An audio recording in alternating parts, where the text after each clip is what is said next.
우리는 지금 삼손의 믿음에 대해서 살펴보면서 은혜를 나누고 있습니다. 여러분은 삼손을 어떤 사람이라고 생각하십니까? 어떤 사람은 실패한 영웅이라고 말합니다. 어떤 사람은 무한한 자원을 받았는데도 불구하고 그것을 잘 사용하지 못한 바람둥이, 불량배, 건달이라고 말합니다. 어떤 사람은 사명도 거룩함도 잃어버리고 한평생 성적 욕망과 복수의 열망으로 살아간 자신만 아는 나쁜 사람이라고 말합니다. 우리 학생들과 청년들은 삼손처럼 살고 싶은 사람이 있습니까? 부모님이 반대해도 내가 좋아하는 사람과 결혼하겠습니까? 자신 마음대로 되지 않는다고 분을 참지 못하고 남의 밭에 불을 지르는 사람으로 살고 싶습니까? 기생과 노란한 바람둥이로 살고 싶습니까? 이방 여자를 사랑한다고 비밀을 다 폭로하고 비참하게 죽고 싶습니까? 절제하지 못했고 규칙을 쉽게 깨트리고 분노를 참지 못했으며 대단한 힘이 주어졌는데도 불구하고 공동의 이익에 관심을 갖지 못하고 자신만을 위해서만 살고 싶습니까? 결국 사랑에 눈멀어 실제 눈도 빼앗기고 노예가 되어 적들의 구경거리가 되어 적들과 함께 죽는 사람이 되고 싶습니까? 누구도 그의 실패한 삶을 통해 교훈을 받고 싶지만 삼손을 본받고 싶은 사람은 없을 것입니다. 이런 삼손처럼 살기를 원하지 않을 것입니다.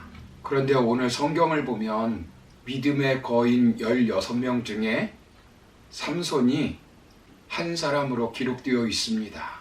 히브리서에는 믿음으로 승리한 사람으로 기록하고 있습니다. 그렇다면 하나님은 삼손의 어떤 믿음을 승리하는 믿음이라고 인정해 주신 것입니까? 삼손을 통해서 우리에게 교훈을 주는 것은 무엇일까요? 지난 시간에 첫 번째로 살펴본 것은 어떤 경우에서도 자신에게 주어진 사명을 이루라라고 말씀드렸습니다. 두 번째는 내 힘이 아니라 하나님의 힘으로 승리하는 것입니다. 승리하게 하는 삼손의 힘은 어디에서 왔습니까? 그것은 상징에 불과합니다. 결국 삼손의 힘은 하나님으로부터 온 것입니다. 믿음으로 세상을 이길 수 있는 그 힘은 하나님으로부터 온 것입니다. 삼손이 들릴라의 무릎을 베고 자다가 머리털이 깎였습니다. 그리고 힘을 다 잃어버리고 블레셋 군인들에게 붙잡혔습니다. 마치 머리털에 힘이 있는 것처럼 보입니다. 그러나 그렇지 않습니다. 사사기 16장 20절을 보시면 들릴라가 이르되 삼손이여 블레셋 사람이 당신에게 들이닥쳤느니라 하니 삼손이 잠을 깨며 이르기를 내가 전과 같이 나가서 몸을 떨치리라 하였으나 여호와께서 이미 자기를 떠나신 줄을 깨닫지 못하였더라 라고 말씀합니다. 하나님이 떠났기 때문입니다. 사사기 14장 6절을 보시면 여호와의 영이 삼손에게 강하게 임하니라고 말씀합니다. 사자를 염소 새끼 다루는 것은 하나님의 영이 함께 있기 때문입니다. 블레셋 사람 30명을 이기는 힘은 어디에서 왔습니까? 사사기 14장 19절을 보시면 여호와의 영이 삼손에게 갑자기 임하시매라고 말씀합니다. 나귀뼈로 블레셋 사람 1000명을 죽인 것도 사사기 15장 14절을 보시면 여호와의 영이 삼손에게 갑자기 임하시매라고 말씀하고 있습니다.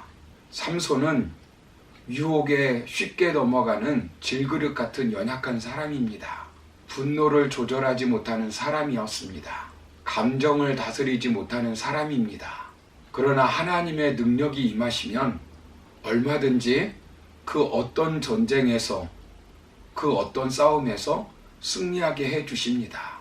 여러분, 내 힘이 아니라 하나님의 힘으로 승리하는 것이 믿음의 승리입니다.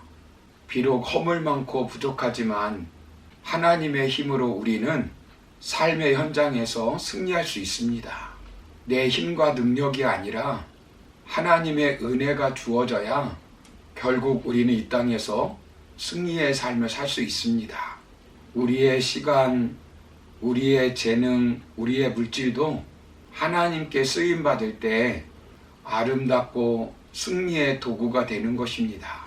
하나님은 끝까지 포기하지 않고 우리를 사랑하며 마지막까지 하나님의 능력으로 쓰시길 원하십니다. 그 하나님을 굳게 믿고 달려가 승리의 삶을 사시기를 바랍니다. 마지막 세 번째로 삼손을 통해서 우리에게 주는 교훈은 아무리 절망적인 상황에 처해도 기도로 승리할 수 있다는 것입니다. 삼손이 노예가 되어 적들의 놀이객감으로 그들의 신전에 붙들려 있을 때 삼손은 무엇을 합니까?